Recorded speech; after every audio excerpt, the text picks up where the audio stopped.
Praise the lord. ఈరోజు దేవుని వాగ్దానం ఆదికాండము 17వ అధ్యాయం 2వ వచనం. నిన్ను అత్యధికముగా అభివృద్ధి పొందించేదనని అతనితో చెప్పెను.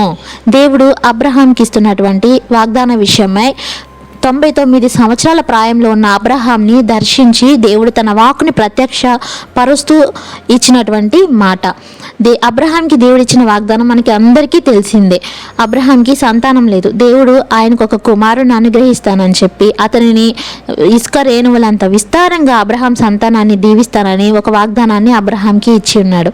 ఎన్నో సంవత్సరాలుగా నిరీక్షణతో అబ్రహాం విశ్వాసంతో ఆ వాగ్దానం యొక్క ఫలము కొరకు, నెరవేర్పు కొరకు ఎదురు చూస్తూ ఉన్నాడు. అయితే 99 సంవత్సరాల ప్రాయంలో అబ్రహాంని దేవుడు దర్శించి ఆ వాగ్దానాన్ని స్థిరపరుస్తున్నట్లుగా, ఆ వాగ్దాన విషయమై ఇక్కడ మరొకమారు అబ్రహాంని దేవుడు దర్శిస్తున్నట్లుగా మనం చూస్తూ ఉన్నాం. నేను సర్వశక్తిగల దేవుడను, నా సన్నిధిలో నడుచుచు నిందారాహితుడివై ఉండుము, నాకును నీకును మధ్య నా నిబంధనను నియమించి నిన్ను ఆశీర్వదించి అత్యధికముగా అభివృద్ధి పొందిస్తానని ఇక్కడ దేవుడు అబ్రహాంకి తన వాక్కును ప్రత్యక్షపరుస్తూ ఉన్నాడు. అదే విధముగా అబ్రహాం వలె నువ్వు ఎన్ని సంవత్సరాలుగా, ఎన్ని రోజులు, ఎన్ని దినాలుగా నువ్వు నీ జీవితంలో ఏ విషయం ఎదురు చూస్తున్నావో, దేవుడు నీకు ఏ విషయంలో వాగ్దానం ఇచ్చారో ఆ వాగ్దానం నెరవేర్పు కొరకు నువ్వు ఎంతగా అబ్రహాం వలె ఇలా ఈ రోజున నిరీక్షిస్తూ ఉన్నావో ఆ విషయమే దేవుడు అబ్రహాంని దర్శించిన దేవుడు, ఆ అబ్రహాంకి ప్రత్యక్షపరిచిన తన వాక్కును బట్టి ఈరోజు అదే వాక్కు ద్వారా దేవుడు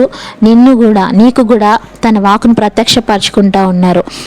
ఈ మాట పలికినటువంటి సంవత్సరంలో, అంటే 99 సంవత్సరాలు అబ్రహాంకి దేవుడు ఈ మాటను ప్రత్యక్షపరిచారు. 100 సంవత్సరాలకి తన కుమారుణ్ణి కన్నాడు. అదే విధముగా ఈ వాక్కుని దినాన్న దేవుడు నీకు ప్రత్యక్షపరుస్తున్నారు. ఈ నూతన సంవత్సరం ఆరంభంలో, ఈ సంవత్సరంలో నీ వాగ్దానాన్ని నెరవేర్పును నువ్వు అబ్రహాం చూచిన విధముగా చూడబోతా ఉన్నావు.